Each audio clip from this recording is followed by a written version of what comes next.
Freddie McGregor, The Rise of a Reggae Legend. Cinematic YouTube documentary. Third-person narrator, legendary tone. Intro, opening scene. In the quiet hills of Clarendon, Jamaica, long before the world would know his name, a young boy stood barefoot in the red dirt, listening not to music, but to destiny. A boy with no stage, no spotlight, no guarantee in life, yet one day, he would command the world as captain of the big ship. This is the rise of Freddie McGregor, not just a singer, but one of the most powerful voices in reggae history. A journey that began before he was even old enough to understand what fame meant. Chapter 1, The Child Who Didn't Wait for a Dream. Freddie McGregor was not the kind of singer who decided to chase music at age 15. He was already recording professionally at just 7 years old. In the mid-1960s, while most kids were learning to read, Freddie was inside Studio One, home of Jamaica's biggest stars. He wasn't there by luck. He was there because his voice was different.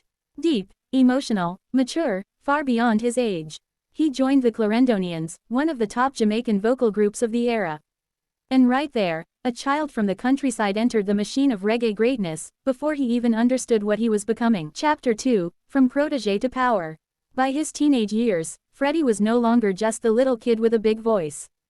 He had become a serious musician, mastering live bands, harmonies, and stage control.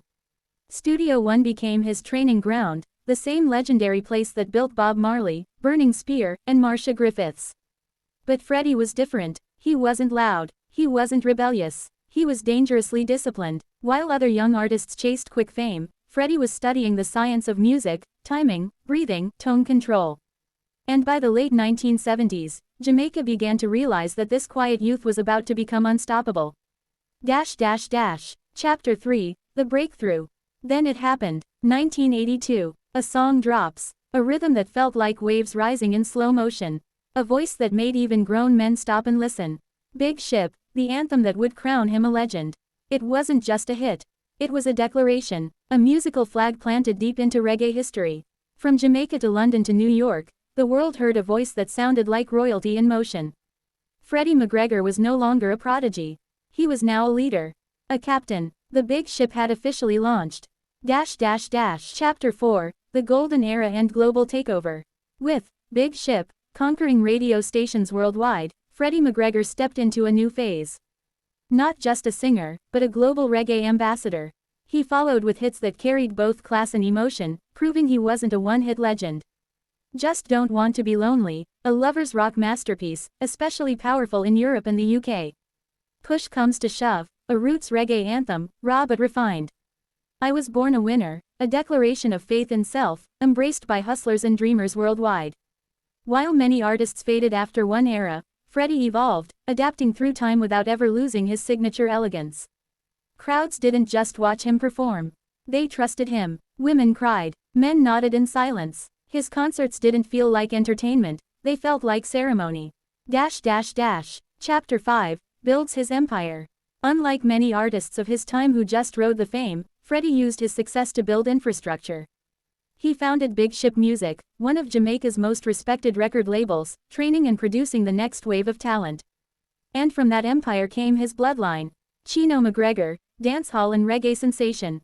Stephen D. Genius McGregor, the musical genius behind global hits for Vybz Kartel, Sean Paul, international superstars.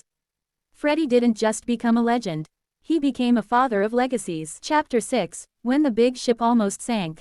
For decades, Freddie McGregor stood on stages across the world, strong, elegant, untouchable. A man who never lost discipline. A man who never gave the world a weak performance. But in late 2022, everything almost ended.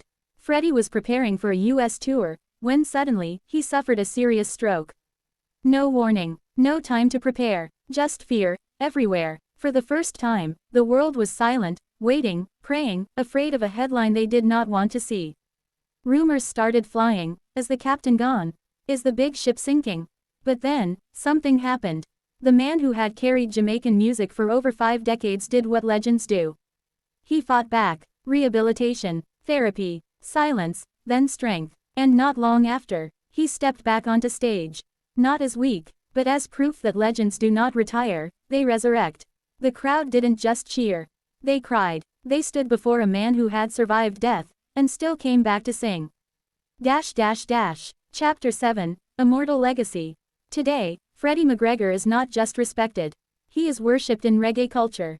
He is one of the few who never chased controversy, never sold out his sound, never disrespected the stage. Young artists salute him. Veterans call him brother, not competitor. Fans across the world still scream his name like it's the first time they ever heard, Big Ship. Because legends are not measured in views, but in timelessness. And Freddie McGregor is forever.